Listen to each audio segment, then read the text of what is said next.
I'm Edward Warfield, the publisher of CityBiz, and I'm honored today to interview Patricia Ferrick, who's the president of FVCbank. Welcome, Patricia. Thank you. Good to see you. Good to see you.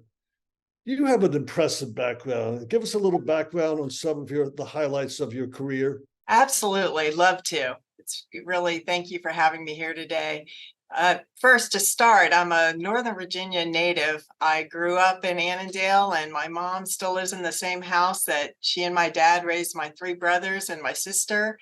And when my dad passed away in 2006, he was such a huge influence, and I have such deep roots here, and just thrilled to be a part of this community, and now, part of a great bank.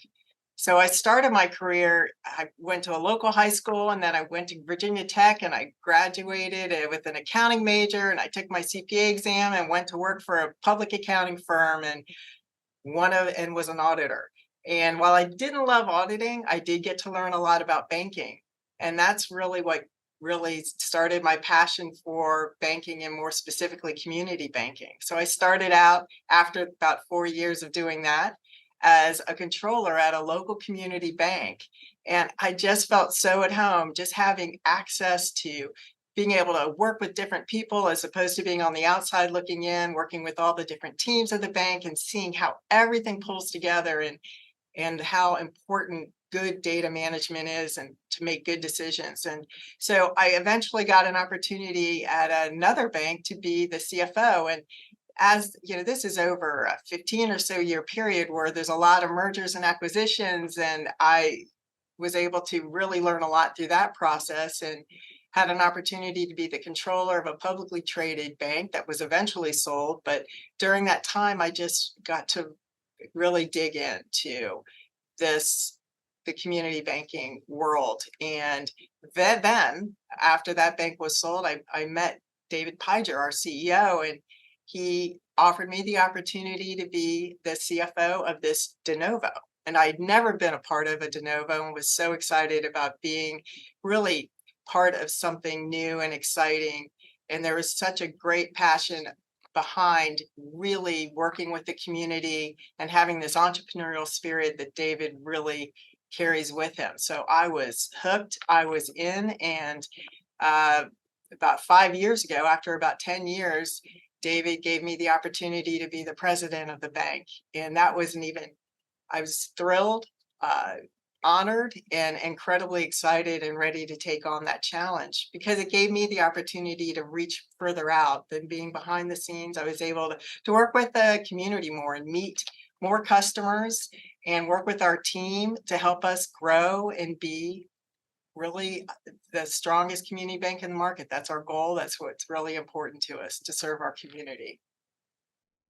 And so can you highlight some of your experiences during those 16 years, and what are some of the special moments that you cherish? Well, we hit $1 billion in total assets in 10 years. And that translates to a compound annual growth rate of about 20% a year, which is pretty phenomenal. Really, it exceeds our peer group as far as a growth rate, and nationally too, it was one of the highest growth rates. And during that time, we listed on NASDAQ, became a publicly traded company. We changed our name from First Virginia Community Bank to FVCbank, because we had just completed a merger, and it was right about the time I became president. We just completed a merger with Colombo Bank, and that allowed us to expand our footprint into Baltimore and in Virginia, or in Maryland and DC. So that whole time period was incredibly exciting for us, bringing in new teams and new employees, and really expanding our footprint, meeting new customers.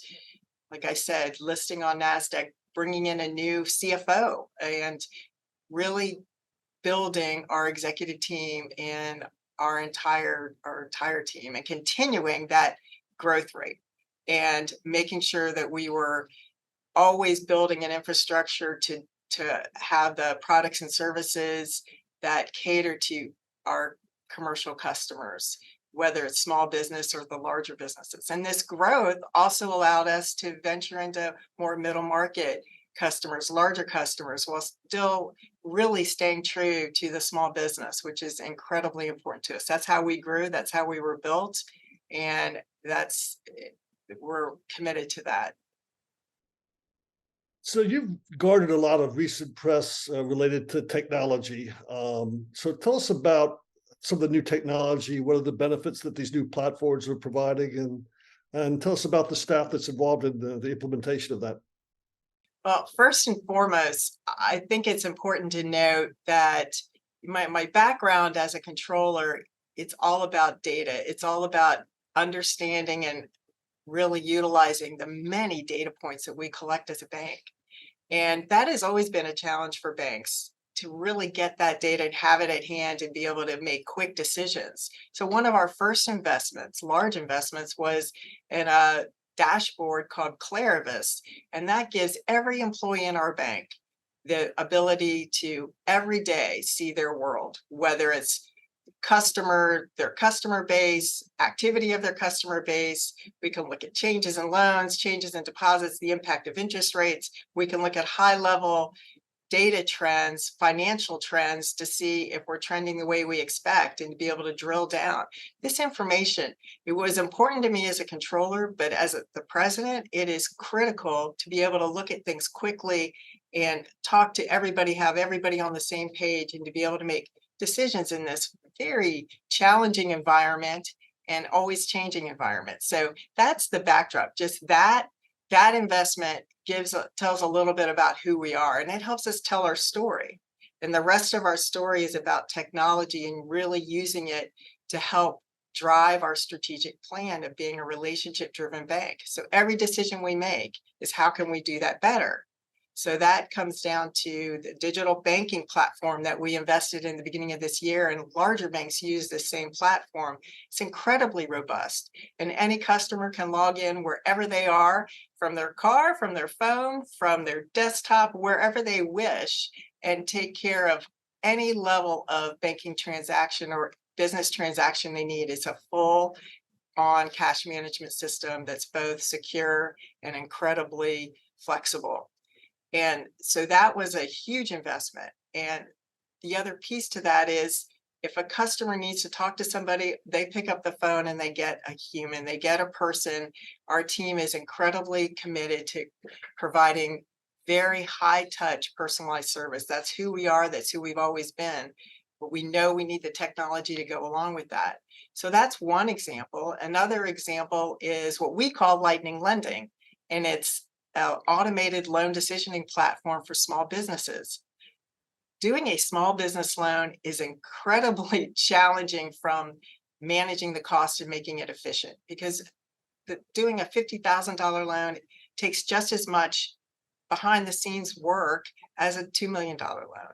So it's always been a challenge in our industry, and this platform called Numerated that we implemented just recently allows us to auto decision loans up to $500,000. And it's easy for the applicant. They just go online, answer a few questions, and the behind the scenes work allows us to get a decision in days versus weeks and to fund the loan once approved. So we're incredibly excited about that, and it complements what we're trying to do. Like I said before, stay very, very loyal and committed to our communities and the small businesses, but also be available and have the technology for the larger companies that are looking for a bank in their community that provide the personalized touch. We have technology in place for our construction loan customers that's automated. They can go online and look at their loan and the draws and the budget that they built. They can see everything right at their fingertips. So can our lenders. We've set up online loan origination platforms that reach out to the customer and makes it very easy for them to provide financial information to us so we can keep track of their loans. And asset-based lending, there's an automated process for a customer to provide their information so we can tell them what level of borrowings they can use. It's a borrowing-based certificate, but it's an automated process that once took 8 hours can be done in 10 minutes. All of these things just build on what we're trying to do to really improve the customer experience, save our team's time, because what we're also doing behind the scenes is a lot of automated business processing to improve our employees' time so that they can be more focused on the customer and provide more value-added time supporting the customer while they're using our technology. So FVCbank has total assets of around 2.4 billion. You have a seasoned, experienced executive team. Give us your thoughts on where you'd like to see the bank head over the next couple of years. Well, we want to continue what we've started. We want to continue this growth trajectory, but we want to be smart about how we do it. This is a challenging economic environment, as you well know, with interest rates being where they are. And it's been an interesting year for banks in general with all the press that they've gotten, and especially earlier in the year. So we want to be smart about how we grow. We're focused on profitability. We have shareholders, we have investors. We want to enhance shareholder value. We want to make an incredible work environment for our team to keep them motivated and excited. I think we have one of the best teams in the market. And we also want to continue to provide technology and good customer service to our customer base and expand it. We bought Colombo because we wanted to be in Maryland. We see Baltimore as an incredible market, and we really want to make our impact there. So some of these tools and products that I mentioned, we want to expand and make sure that our customers in those markets and prospects in those markets know us and get to know us better. That's part of our tract over the next 2 years, and our strategic plan is to really make a bigger impact in Maryland. But beyond that, we want to continue to just be a good, strong community bank that can compete with the big banks. I mean, in this market, it's a sophisticated market. There's a lot of banks. There's a lot of competition. So we want to provide the best of both worlds to our customers. Anything that a bigger bank offers, we're going to be able to offer. But we have the added benefit of being there and accessible, incredibly accessible. David and I go on calls and talk to customers all the time. We think it's really important for our executive management team, for every level of our employee base to be accessible to our customers. So as a community bank, the bank has a very hands-on approach in a number of areas. Why is that important to you and the growth of the bank? First and foremost, because we're really invested in our community and we want to be impactful in our community and be there. I'm one example. As I mentioned, I'm from this market. We have a very seasoned team. They live in this market. They're a part of this market. They know our customers are their neighbors. That's the community bank touch, and it's incredibly important to be able to really live what you say and to really do what we say we're doing. And if we say we're accessible and we care, and if you need to talk to us, we're going to be there. We have to be there. And knowing our customers is an important part of that for a lot of reasons, security and others. But that word of mouth has really helped us get where we are from the beginning, just having a huge presence in every market that we serve and standing behind what we say. We do what we say we're going to do. So that's the way I look at that. And so many banks offer the same products and services. So in your mind, what makes FVCbank stand out from the competition? I think it's our innovation for the size bank that we are. I mean, we are committed to having a culture of compliance, absolutely and foremost. And there's a lot of regulations that you need to follow, and we're very, very committed to that. But that doesn't mean that you can't be innovative and have this entrepreneurial spirit, think about the best ways to do things. And for a bank of our size, 2.4 billion, I mean, there are huge banks, and there are other banks in our market that aren't really investing in the technology at the same level that we are. So it's that understanding that to really serve all the customers that we want to serve in this market, we need that personalized touch that a community bank can offer and that every employee is completely committed to, as well as the technology component of it. And so the ability to combine both of that and be in touch with our customers to understand what they really need, I think it's that combination that sets us apart.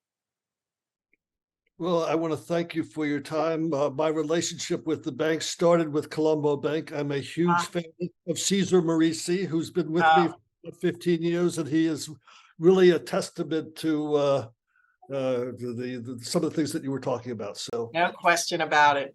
So Absolutely. thank you for your time, and keep us apprised as you move forward with your assets growing and any new technologies you want to share with us. I'd love to. Thank you so much.